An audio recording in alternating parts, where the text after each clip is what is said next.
కూటమి అధికారంలోకి వచ్చిన తర్వాత మేము రాజకీయ కక్ష సాధింపులు ఏవీ లేవు, ఎవరైనా గత ప్రభుత్వంలో లేదా వైసీపీ పార్టీలో ఎవరైనా తప్పు చేసి ఉంటే కనుక చట్ట ప్రకారం చట్టాన్ని ఉల్లంఘించకుండా వాళ్ళు తప్పు చేసింటే వాళ్ళకి శిక్ష పడే విధంగా సెక్షన్లు కానీ ఇవి కానీ పెడతాం మేమని చెప్పి పదే చెప్తా ఉన్నారు. వీళ్ళు చెప్తా ఉన్నారు, చెప్తూ అక్రమంగా కేసులు పెట్టి అరెస్టు చేస్తూ ఉన్నారు. న్యాయస్థానాలు సీరియస్ అవుతూ ఉన్న పరిస్థితి ఉంది. ఇప్పుడు కూడా ఏదైతే అమరావతి ఇష్యూకు సంబంధించి సాక్షిలో జరిగినటువంటి డిబేట్ అందరికీ తెలుసు. సో ఈ విషయంలో కొమ్మినేని శ్రీనివాసరావు గారు సీనియర్ జర్నలిస్ట్, అదేవిధంగా కృష్ణరాజు గారు మాట్లాడినటువంటి దాంట్లో అమరావతి ఆ ప్రాంత ప్రజలను మహిళలను అవమానపరిచారని చెప్పి వాళ్ళపైన కేసు పెట్టడం జరిగింది. సో ఈ కేసు పెట్టిన దాంట్లో వాళ్ళు మాట్లాడింది తప్పు, మాట్లాడి ఉండకూడదని ఎవరైనా అనుకుంటాం. మనం కూడా ఇప్పుడు కూడా వాళ్ళు మాట్లాడింది తప్పని మనం ఖండిస్తూ ఉన్నాం. ఆ ఎవరు మాట్లాడకూడదు, వాళ్ళే కాదు ఎవరు మాట్లాడకూడదు.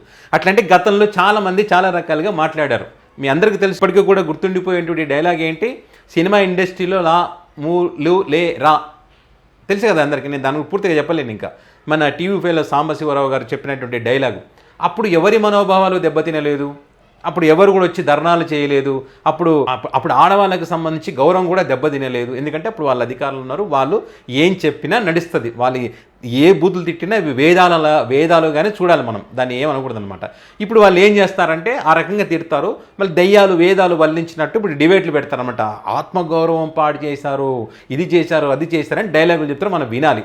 అయితే ఇక్కడ ఈ కొమ్మినేని శ్రీనివాసరావు గారికి సంబంధించినటువంటి కేసులో ఒక పెద్ద ట్విస్ట్ అని చెప్పాలి. ఎందుకు ట్విస్ట్ అంటున్నానంటే, గతంలో అనేక సార్లు న్యాయస్థానం మరి కూటమి ప్రభుత్వాన్ని పోలీసు అధికారులను హెచ్చరించిందంటే ప్రభుత్వాన్ని హెచ్చరించినట్టే లెక్క ఇక్కడ. ఎందుకంటే వాళ్ళు చెప్పంది వీళ్ళేం చేస్తారు పాపం, పోలీసు అధికారులైనా వాళ్ళు చెప్పడం వల్లే వీళ్ళు సెక్షన్లు పెడతా ఉన్నారు. సో ఆ రకంగా సెక్షన్లు పెట్టి న్యాయస్థానం దృష్టిలో వీళ్ళు చెడవుతూ ఉన్నారు. సో వీళ్ళు సెక్షన్లు పెట్టారు, గతంలో పెట్టిన సెక్షన్లకు తిట్లు వీళ్ళే తిన్నారు. ఇప్పుడు కూడా ఒక సెక్షన్ ఇరికించేటువంటి ఒక ప్రయత్నం, మళ్ళీ బయటికి రాకూడదు, వీళ్ళని అడ్డు పెట్టుకుని మిగతా వాళ్ళని కూడా అరెస్ట్ చేయాలి, అంటే ఒక కుట్ర కోణం దాగి ఉంది అనడానికి ఒక ఎగ్జాంపుల్. ఎందుకు ఆ కుట్ర కోణం, సో ఏంటి ఆ కుట్ర కోణము, మరి హైకోర్టు ఎందుకు సీరియస్ అయిందనే విషయం కూడా మీకు చాలా క్లియర్గా చెప్తాను నేను. ఇక్కడ వీళ్ళు మాట్లాడినట్టు దానికి సంబంధించి కేసు ఫైల్ చేశారు. ఎక్కడ గుంటూరు జిల్లా తుళ్ళూరు పోలీస్ స్టేషన్లో కేసు ఫైల్ చేయడం జరిగింది. దీనిలో పెట్టినటువంటి సెక్షన్స్ చూడండి, 79, 196/1, 353/2, 299, 356/2, 61/1, BNS 67, ITA 2008, 3/1, SC/ST యాక్ట్, ఇవి సెక్షన్స్ పెట్టారు.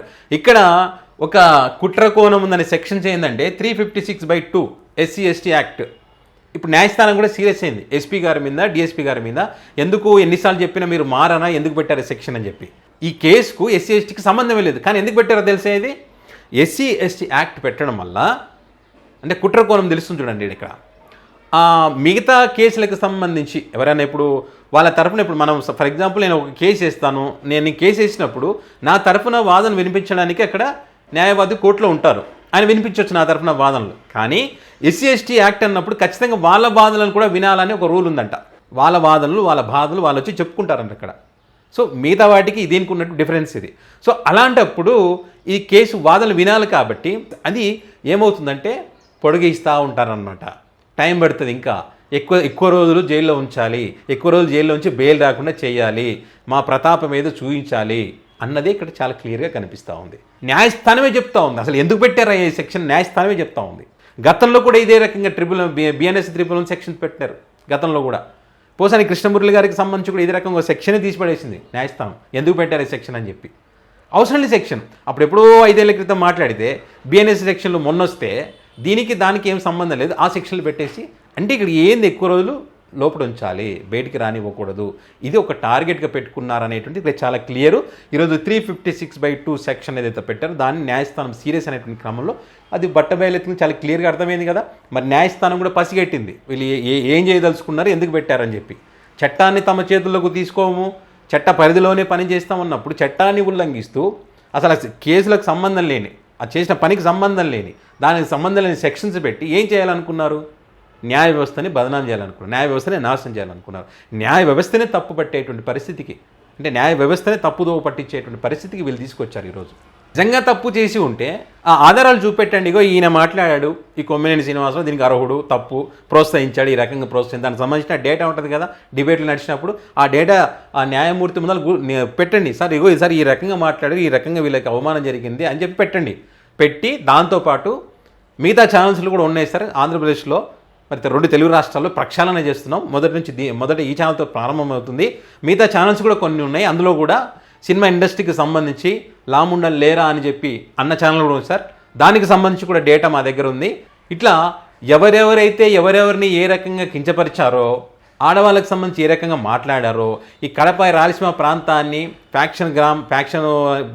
ఫ్యాక్షన్ అని, గుండాలని, రౌడీలని చెప్పి ఏ రకంగా అన్నారో, ఆ రకంగా అన్న వాళ్ళందరికీ సంబంధించి మరి ఆ డేటా కూడా వీళ్ళ ముందల పెట్టి, వాటికి సంబంధించి ఏ ఛానల్తో కూర్చొని డిబేట్లు పెట్టారో వాళ్ళకి సంబంధించి కూడా కేసులు నమోదు చేసి చట్టపరంగా, అదేవిధంగా మరి ఇప్పుడు వైఎస్ జగన్ గారికి సంబంధించి వాళ్ళ కుటుంబానికి సంబంధించి వాళ్ళ ఇంట్లో ఆడవాళ్ళకి సంబంధించి ఏ రకంగా దారుణంగా వాళ్ళ ఛానల్లో డిబేట్లు పెట్టి ఆడవాళ్ళను ఏ రకంగా చిత్రహింసలకు గురి చేసి మానసికంగా కృంగిపోయి వాళ్ళ మనసు కృషించుకొనిపోయి చనిపోవడానికి అవకాశం కలిగించేంత డిబేట్లు, బూతులు, కామెంట్లు పెట్టారో వాటన్నింటి కూడా న్యాయస్థానం ముందు పెట్టి ఇప్పుడు మీ కూటమి ప్రభుత్వం ఉంది కదా, మొత్తం ప్రక్షాళన చేయండి.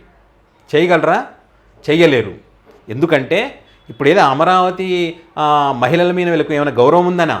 వీళ్ళ ఉద్దేశం ఏంటి? రాజకీయంగా వాడుకోవడం కోసం వాడుకోవాలి. 1 year పాలన డైవర్ట్ చేయాలి. మీకు నిజంగానే మహిళల మీద ప్రేమ ఉంటే, మహిళలపైన, చిన్నారులపైన అత్యాచారాలు జరుగుతూ ఉంటే కంట్రోల్ చేస్తూ ఉన్నారా? ఇప్పుడు అనంతపురంలో ఒక స్టూడెంట్ ఏం చేశారు? నిర్లక్ష్యం. కంప్లైంట్ ఇస్తే కూడా పట్టించుకోకపోవడంతో లాస్ట్కి శవమై కనిపించింది. ఎన్ని జరుగుతున్నాయి రాష్ట్రంలో? వాటన్నిటిని డైవర్ట్ చేయాలి. ఈ డిబేట్ జరిగిన 24 గంటల తర్వాత మరి దీని గురించి మాట్లాడారు. దీని గురించి మరి అసలు దీనిలో చూసిందే తక్కువ. నిజం చెప్పాలంటే సాక్షిలో డిబేట్ చూసింది చాలా తక్కువ మంది చూశారు. వీళ్ళు చెప్పిన తర్వాత పెద్ద ఎత్తున చూశారు. దానికి ఎక్కువ ప్రచారం చేసి, వీళ్ళు చెప్పింది తక్కువ, వాళ్ళ ప్రచారం ఎక్కువ. అంటే వీళ్ళు నిజంగానే కంట్రోల్ చేయాలనుకుంటే ఎందుకు చేయలేకపోయారు వీళ్ళు? అసలు ఎందుకు దీని గురించి మనం ఆడవాళ్ళ ఆత్మగౌరవాన్ని దెబ్బ తినకుండా ఉండాలంటే దీన్ని కంట్రోల్ చేయాలని చెప్పి దాన్ని వెంటనే డిలీట్ చేయించేసి, లేకుంటే అప్పుడు డిలీట్ చేయించి అప్పుడు చట్టపరంగా మా దగ్గర డేటా వాళ్ళ దగ్గర సేవ్ చేసుకొని ఛానల్ డిలీట్ చేయించాల్సింది. ఎందుకు చేయించలేదు అంటే వీళ్ళకి అవసరం వచ్చినప్పుడు ఏ ఆడవాళ్ళనైనా రాజకీయంగా వాడుకుంటారు.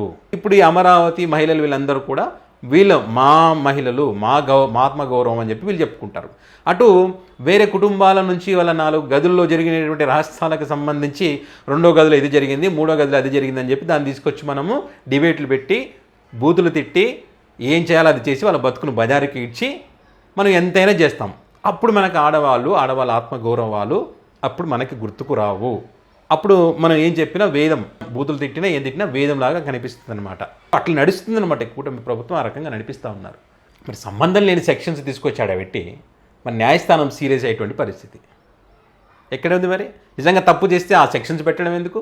తప్పు చేసిన దానికి ఈ సెక్షన్ సరిపోతాయని ఆ సెక్షన్ పెట్టి కోర్టు సబ్మిట్ చేయొచ్చు కదా, ఎందుకు చేయట్లే? సో వాళ్ళ ఉద్దేశం ఏంటంటే ఎక్కువ రోజులు బయటికి రాకుండా ఉండాలి, వీళ్ళని అడ్డు పెట్టుకొని ఇంకా బయట ఎవరెవరు ఉన్నారో వాళ్ళ ప్రమేయం ఉంది, వాళ్ళ చేతిన చెప్పించామని చెప్పి వీళ్ళు చెప్పారని వాళ్ళ పత్రికల ద్వారా లీకులు చేపించి ఇంకా దాన్ని టైంపాస్ చేయాలి. చేసిన తర్వాత అప్పుడు మిగతా వాళ్ళు అరెస్ట్ కాకపోతున్నారు, దాని మీద చర్చ నడవాలి.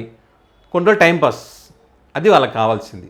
వాళ్ళని లోపల పెట్టి ఇప్పుడు వల్లభనేని వంశీని ఏ రకంగా చూస్తాం కదా, ఆరోగ్యం పాడైందన్నా కూడా వాళ్ళకి పట్టదు. ఉండాలి, లోపడే ఉండాలి, ఈ సావని వస్తే అనుభవించని శిక్ష అనుభవించాలని చెప్పి మాట్లాడతారు. ఒక మనిషి ప్రాణం అంటే విలువ లేదు. మరి చంద్రబాబు నాయుడు గారు జైల్లో ఉన్నప్పుడు మాత్రం ఒక పెద్ద మనిషి 70 ఏళ్ల వయసులో ఉన్న వ్యక్తిని ఈ రకంగా టార్చర్ పెడతారా? ఆయన ఆరోగ్యం బాగాలేదు, బీపీ బాగాలేదు అని మాట్లాడతాం. ఎవరైనా ఒకటే కదా చట్టం ముందు. చట్టం నిజంగానే బెయిల్ ఇవ్వలేదు అంటే ఆ కేసులో బలం ఉన్నట్టు లెక్క. ఇట్లా బలవంతంగా సెక్షన్స్ పెట్టి చేయలేదు కదా. అంత విచిత్రమో చూడండి. సో ఏదేమైనా కూడా మన న్యాయస్థానంలో అయితే ఈ సెక్షన్కి సంబంధించి హైకోర్టు అయితే పోలీస్ అధికారుల మీద సీరియస్ అయినటువంటి పరిస్థితి.